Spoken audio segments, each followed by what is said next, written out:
বন্ধুরা এখানে দেখেন কিছু আইটেমের নেম দেওয়া আছে এবং তাদের রেটটা দেওয়া আছে। তো এখানে আইটেমের নেমটা একাধিকবার দেওয়া আছে এবং রেটটাও একাধিকবার দেওয়া আছে।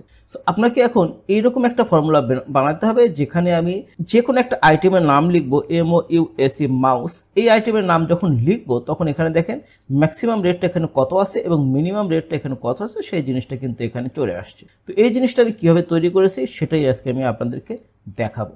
এই জন্য আমরা এই যে ম্যাক্স এই ফর্মুলা এখানে চলে আসবো, এখানে চলে আসার পরে এখানে দেবো আমরা ইকুয়াল দিয়ে আমরা এখানে MAX ম্যাক্স ফর্মুলার ভিতরে প্রবেশ করব।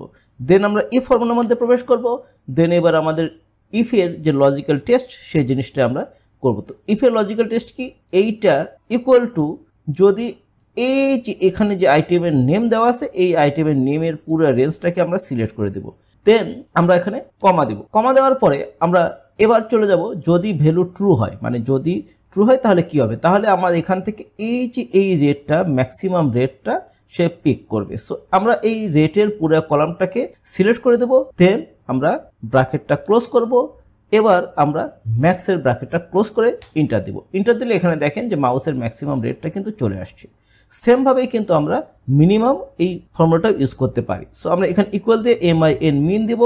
দেন মিন ফর্মুলার মধ্যে ঢোকার পরে আমরা ইফ দেব। ইফ দেওয়ার পরে আবার ইফ ফর্মুলার মধ্যে প্রবেশ করব। এবার আমরা আবার লজিক্যাল টেস্ট করব। এই সেলটাকে সিলেক্ট করব। এই সেল ইকুয়াল টু যদি এই যে আইটেম নেমের যে সেলটা আছে এই পুরো রেঞ্জটাকে আমরা সিলেক্ট করে দেব। দেন কমা দেব। কমা দেওয়ার পরে আমরা এবার এই যে যদি ট্রু হয় তাহলে কি হবে, তাহলে এখান থেকে মিনিমাম রেটটা পিক করবে। সো মিনিমাম রেটটা এখানে রেটের পুরো যে রেফারেন্স আছে এই রেফারেন্সটাকে আমরা সিলেক্ট করে দেব। দেওয়ার পরে আমরা প্রথমে ইফের ব্র্যাকেটটা ক্লোজ করব।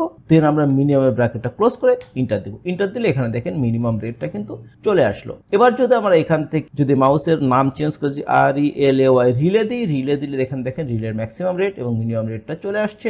সেমভাবে যদি আমরা টাইমার দিই, টাইমার দিলেও এখানে দেখেন ম্যাক্সিমাম রেট এবং মিনিমাম রেটটা চলে আসছে। তো শিখে গেলেন ম্যাক্স ইফ এবং মিন ইফ কিভাবে ইউজ করতে হয়।